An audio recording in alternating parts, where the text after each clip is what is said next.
Thank you so much, and so good to see some faces, wow, that are not on a screen. I was actually going to make myself a frame that looks like a laptop, and I was going to do this, and go, oh, take me off mute. Yeah, there we go. But no, we don't want to see any of that. So thank you, Tammy, and I agree. I think we were separated at birth. So good morning, sisters, brothers, and friends. Bonjour, mes consoeurs, confrères, et mes amis. That's all I have in French, sorry. Hello, Unifor family. It is so good to see all of you. And June, I just want to recognize that June is National Indigenous History Month, and as well, Pride Month. So I'd like to welcome you all here to Council and to beautiful, blustery St. John's. And a special welcome to members of our National Executive Board, the NEB, the assistants to the National President, except for Shane Wark. He sends his regrets as he is in Alberta at a bargaining table. All of the staff representatives, area directors, sector directors, department directors from our region and those joining from other regions. I'm squeaking on my floor here, so I can't move.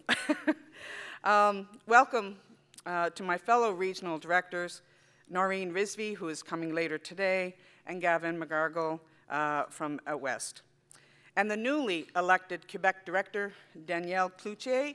Bienvenue, Danielle.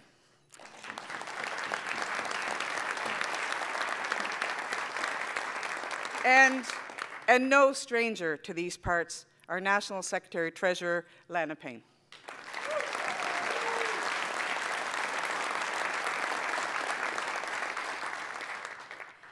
And of course, an event like this does not come together without months of hard work by our very dedicated administrative staff. We are so fortunate to have Laura Vickery and Paulette Young from the Halifax office and Carrie Williams from the Moncton office. And when you run into these sisters, I invite you to share your thanks with them for making this event run smoothly and organizing its many moving parts. Graham Brown, Nelson Lewis, Laura Garvey-Doucette are here from the building and administration and IT teams. Thank you for all your hard work. And we are glad to welcome Natalie Clancy, Kathleen O'Keefe, Sarah McHugh, and Shelley Amiot from our communications department. Thank you for capturing, promoting, and sharing the work of our union so well.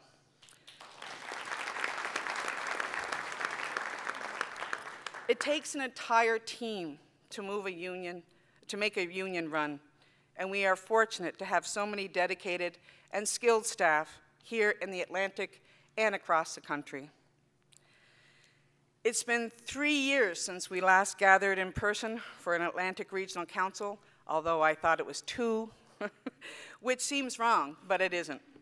The last few years have been a bit of a time warp, haven't they? But after canceling ARC in 2020 as the pandemic washed over us, we were very glad to have an online ARC in 2021. It just wasn't the same as seeing each other face to face, however. Sitting here side by side, hugging each other, sharing a meal, stories, and laughs, these are moments that build friendships that can last a lifetime, build networks and strengthen our collective skills and knowledge, and build solidarity that can withstand whatever employers and governments throw at us. So to say I'm thrilled to be here doesn't even begin to describe it. I just don't mean here in beautiful St. John's, I mean here, alive and well. Some of you may know I suffered a heart attack in August of last year. It happened following a meeting I had with the leader of the NDP in Nova Scotia, Gary Burrell. I may have been a little upset with Gary over comments he made around Northern Pulp at a leadership debate. but I was grateful to have Scott Doherty and Jennifer Benoit with me to keep me grounded. I have never been more thankful for our healthcare workers who took such amazing care of me from intake to urgent care, through testing and recovery, through meal times and more. The entire team worked together to keep me alive, to keep me at rest, and to get better. I'd like to ask every healthcare worker in the room right now to stand up, please.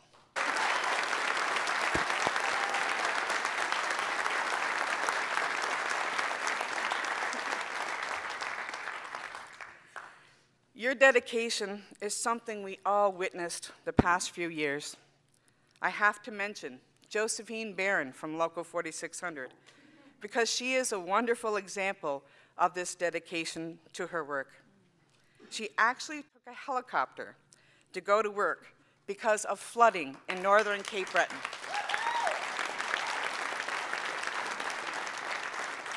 So here she is with a few of her colleagues flying in the helicopter. Isn't that incredible?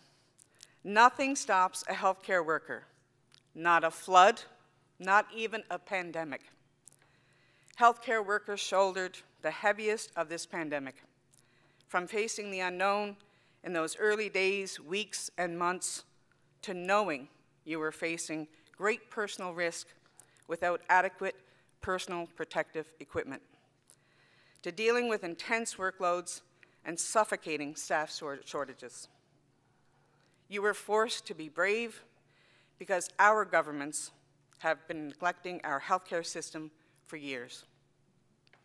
The pandemic shone a light through the cracks that had been developing for a very long time.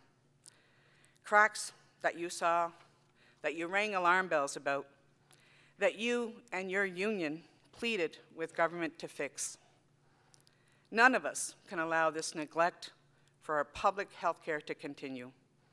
We must continue to fight to fund the service that every single one of us relies on for our lives and our wellness and our futures. We are seeing a few promising signs that people learned some lessons, valuable lessons, over the past 2 years. In Nova Scotia, Premier Tim Houston was elected largely because he promised he would fix healthcare system in the province. To his credit, within months of the election, he focused on one of the most urgent wounds in long-term care by addressing pay for continuing care assistance. Unifor advocated for years for pay increases for CCAs, knowing the hands-on work they do was not properly valued and was essential to supporting residents in long-term care. Recruiting and retaining workers in this classification was very difficult and resulted in CCAs working short on almost every shift, racing to care for residents well before the pandemic hit. So when Houston announced the pay raise of 23% for CCAs, we felt like finally somebody was listening. Watch this video. Watch this video to see how one Unifor CCA reacted to the news. Let's go. I'm Shelley DeViller. I'm a continuing care assistant at a small 36-bed long-term care home. I'm also a unit chairperson with Unifor. I sat down to write a letter to Minister Adams while watching the briefing for COVID when Tim Houston mentioned that CCAs would get almost a 23% raise. To say I was overwhelmed would be an understatement. It was, this is making me emotional. It was touching to think that he was listening when he said he was. I'm used to hearing politicians say, I hear you. And sometimes that's just a way to let you have your opportunity to say what you want to say. But I believe he did hear us. His team heard us. And what this raise will do will increase the opportunities for people to come back to the field, for people to want to come into the field. It will change the lives of the residents that we care for. Thank you, Premier Houston and Minister Adams. Today going to work feels better than it did yesterday. I know help is on the way, and I feel valued. Thank you for the raise.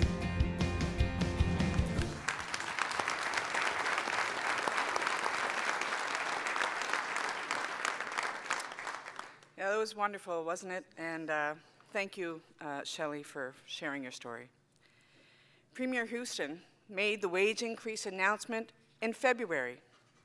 And by April, registration for the CCA training programs had tripled, attracting workers to the field and valuing them enough to get them to stay will change the lives of the workers themselves and every single resident in long-term care.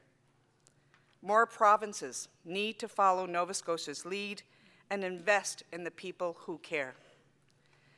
This was a massive win for all of us and a testament of how hard work, our perseverance, our advocacy can create real change.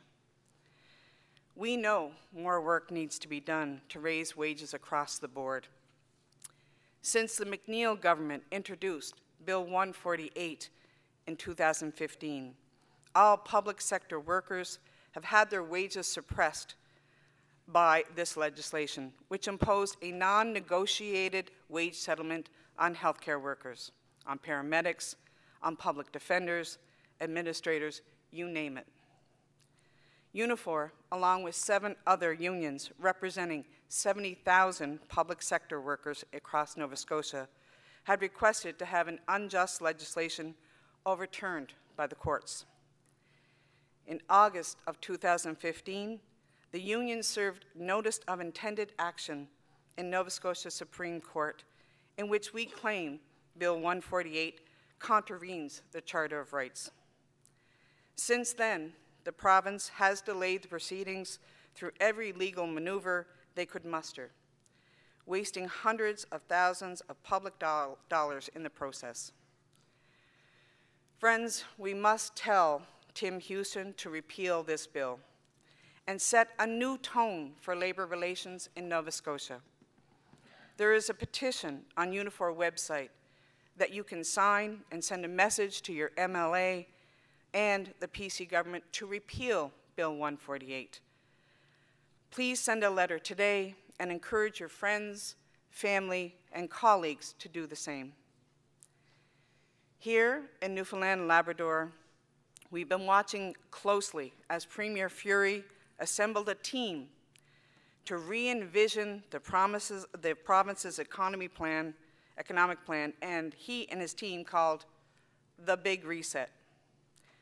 Unifor economist and researcher Kaylee Thiessen analyzed the plan, which calls for drastic measures that include thousands of cuts to jobs, key services, leaving small and rural communities adrift.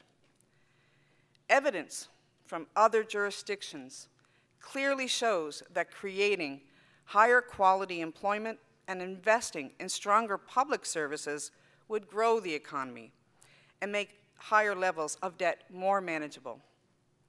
But slashing jobs and services, as recommended by the Premier's team, would create a downward spiral, dragging more and more people into poverty or insecurity or both.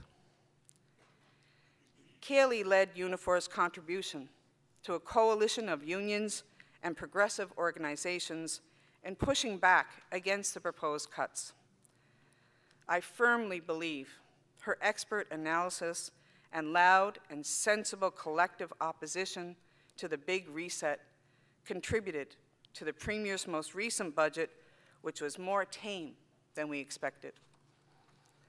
We pushed back with force and with reason, and we made a real difference for the people of Newfoundland and Labrador.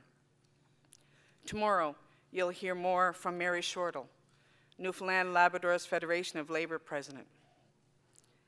I believe that we save jobs, maintain services, and more importantly, we continue to debunk the neoliberal ideas that somehow austerity measures that strangle our public service will create better and stronger communities. Spoiler alert, it doesn't. This is why we need to stand up and speak out. We must be involved in politics to speak our shared values as workers and fight against the privatization of services meant for everyone. By their definition, private companies exist to make profit. That is just what they do. Every single decision is motivated by profit. There are places for that to exist, but the primary goal of our healthcare system, for example, isn't to make profit, but to care for people. If you mix the two, guess what priority takes a back seat? I think you need to look no further than the profit-driven healthcare system in the United States to see that bankrupting cancer patients ends up being all too common. People must come before profit. So we need to continue to fight for publicly funded healthcare and watch out for privatization disguised as efficiency.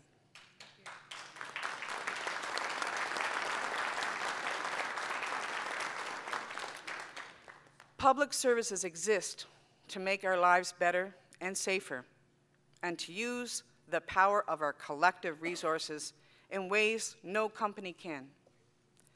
Later on our agenda, you'll hear about Via Rail campaign, where members in our rail sector are fighting for a legislative framework that protects public, accessible, safe passenger rail and directs immediate public investments to build Canada's passenger rail infrastructure, prioritize passenger trains, and improve service for travelers.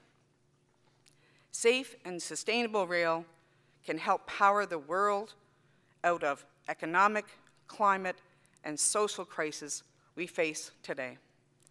We must speak out against service cuts that are harming riders and causing a decline in ridership.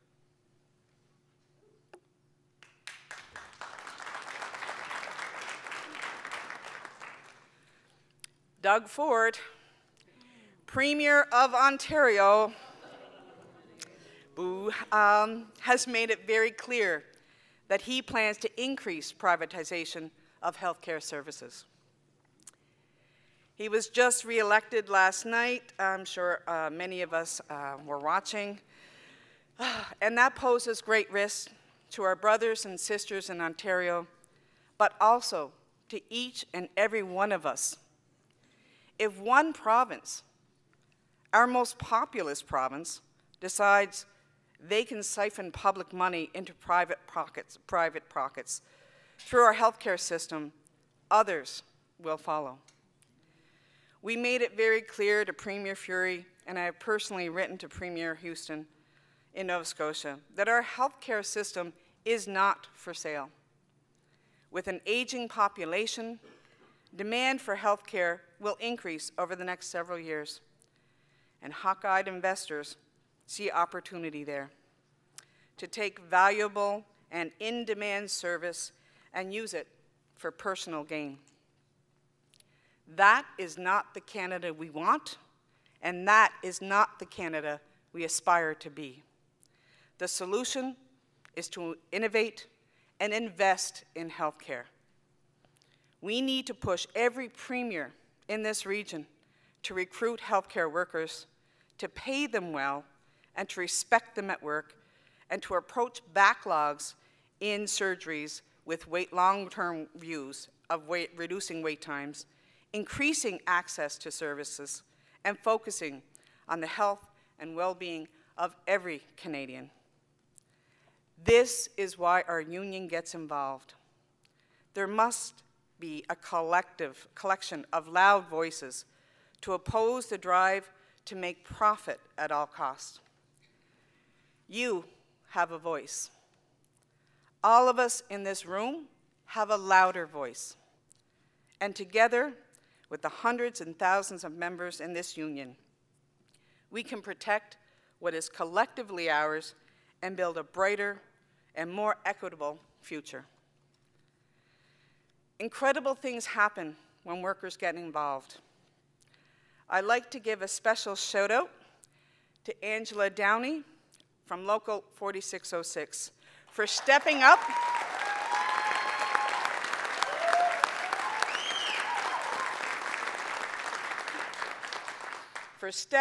and running as an NDP candidate in the last Nova Scotia election. We need more women elected. We need more workers of color elected.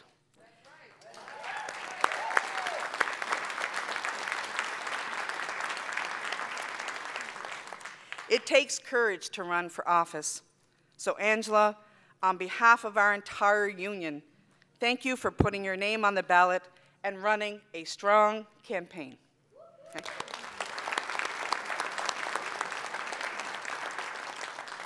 You, the members of Unifor, continue to inspire me with your commitment and your activism.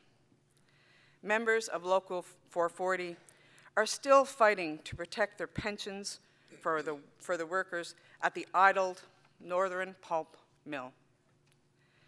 Members of Local 4501 from Acadia Toyota Moncton car dealership went on strike to demand fair pay and scheduling.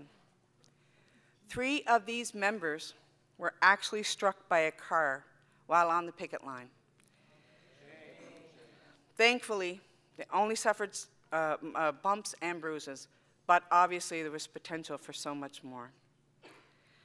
I can't forget our region's staff who continue to bargain strong agreements and continuously welcome new units into our union. It's in your kits. You have the Atlantic Staff Report, and I encourage all of you to read it. There is important work that you all have been doing, including key sectors in bargaining like Bell, healthcare, long-term care, Marine Atlantic, and others. Many sectors are represented, and the challenges and successes of one can be instructive to us all. So please take a moment and read through the document and know that your union will be there to support you no matter what challenges you face. In the last year, we've had 211 new members join Unifor across 5 new units.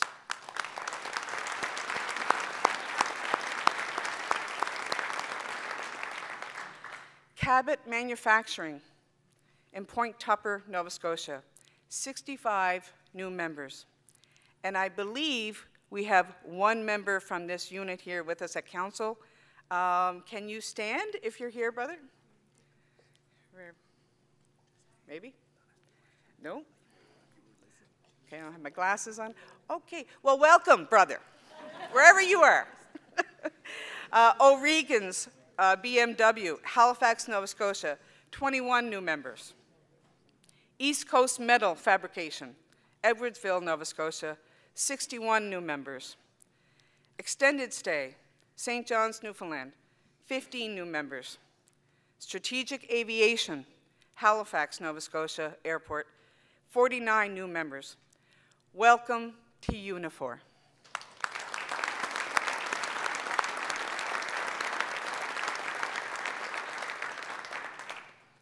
This is how we do it. We show up and do the work. Unifor members continue to show up day after day, no matter what. Like Josephine showing up in a helicopter for her patients. Like New Brunswick members showing up in solidarity with their striking CUPE members, where 20,000 were public sector workers in the province were on the picket line. Like 2002 member Kai Reese, showing up and organizing a powerful May Day here in St. John's.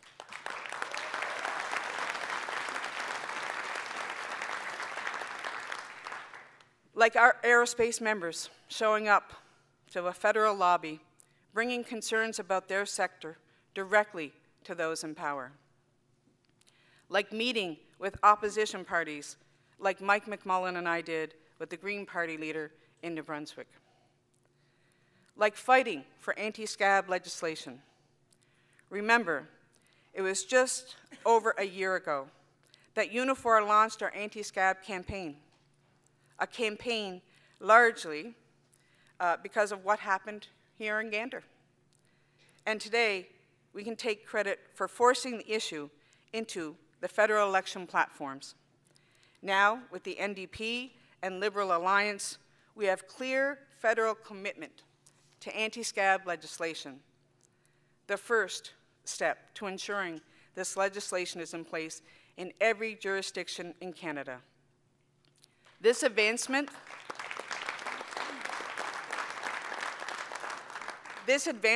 in anti-scab legislation is just one example of our solidarity, of what our solidarity can achieve. We did that. So like the 5 new units of workers in our region who chose Unifor this year to help them demand better in their workplaces.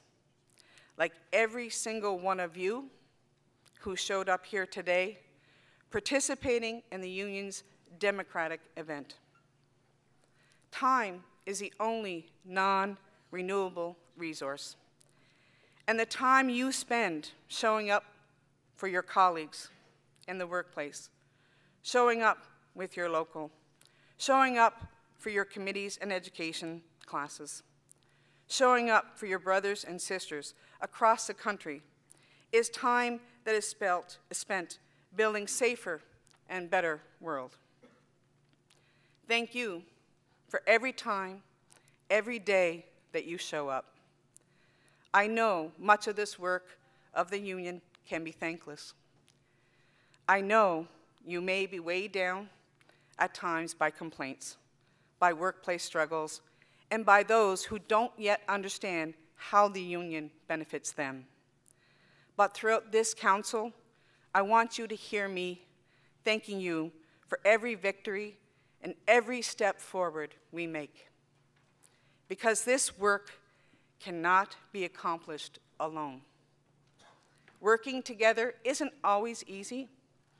We all have different opinions, different lived experiences, and different perspectives. These differences make us stronger. And the reality is, you don't get harmony if we're singing off the same note. This is an exciting time in our union, and it also is a time of discernment and some disruption. One, we get to explore different visions of our future for our union. For the first time ever at Unifor, we have 3 declared candidates for national president.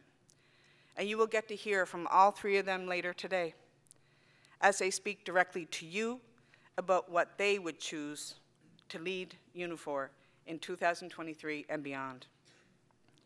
And no matter who you endorse, whose vision you support, or who you vote for at this summer's Constitutional Convention in Toronto, we must continue building. We are a democratic, fighting, dynamic union. The fighting nature works well for us as we go up against stubborn employers and when we fight for better pay and more respect at work. We have strong leaders from the grassroots, like all of you here, to the top of our democratic structure, who are passionate about defending workers' rights. In less than a decade, our union, we have become known nationally and internationally as a powerful advocate, a formidable opponent, and an organization not to be underestimated. As Matt mentioned in his opening remarks, our union has dealt with a disruptive situation surrounding our former national president, Jerry Diaz. But let's not forget all the great work over the last 8.5 years As we move through this, I would just like to wish Jerry and his family all the best.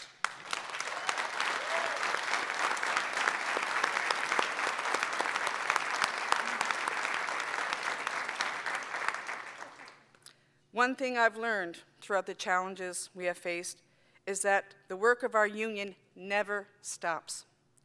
So long as there's governments looking to restrict our rights, so long as there's employers looking to undermine the value of your labor, so long as there remains racism, sexism, discrimination, hatred, and fear, we have a mission and an obligation to fight back, and we will.